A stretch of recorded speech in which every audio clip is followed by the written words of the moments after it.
আজকে আমরা যাচ্ছিলাম কল্যাণদার বিয়েতে। মানে কোন কল্যাণদার কথা বলছি তোমরা ভিডিওটা দেখে বুঝে নেবে। কল্যাণদা বলতে একটাই প্রাণী ছিল, মানে এই মানুষটি।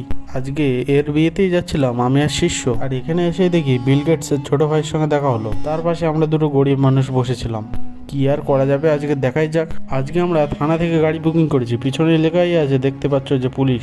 গাড়ির ওপরে 4 হাত পা খেলিয়ে বসেছিলাম, ভেবেছিলাম যে এই গাড়িটায় করে যাব। তারপরে দেখলাম আমাদেরকে গাড়ি থেকে লাথি মেরে বার করে দেওয়া হলো, অন্য গাড়িতে আবার এসে বসেছিলাম। আর এই সব হয়েছে এই বিল গেটসের ছোট ভাইয়ের জন্য। বললাম যে তোমার ইয়ারলি কত টাকা ইনকাম হয়, যেই বলার সঙ্গে সঙ্গে ও হেসে ফেললো। 3-4 কোটি টাকা তো ইনাফ হয়েই যায় ওর। তারপরে আমাদেরকে আবার অন্য একটা গাড়িতে বসিয়ে দেওয়া হলো।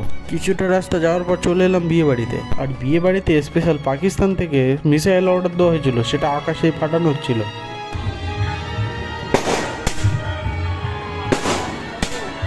ব্লগটা অনেক বড় হয়ে গেছে, আর দেখে নাও আমাদের বড়